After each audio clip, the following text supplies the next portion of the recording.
Tony's cleaning these cabinets in here. What are you using to clean them? It's well, I'm using this Minwax wood cabinet cleaner. It works pretty good, degreasing. If it doesn't work, if you can't get it off with that, then I use a desolvent citrus solution. That's really good. And then I go, after I get it all done, and I put a little bit of Murphy's oil on it. That gives it a little conditioning and makes it look better. Then the knobs.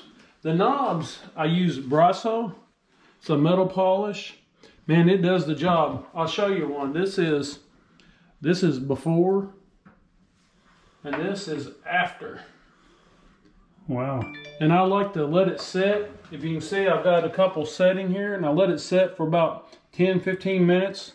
I take those and start cleaning those up, and then I take a little sponge like this, and I'll just start rubbing them off. Tony just wanted to give you a look at that.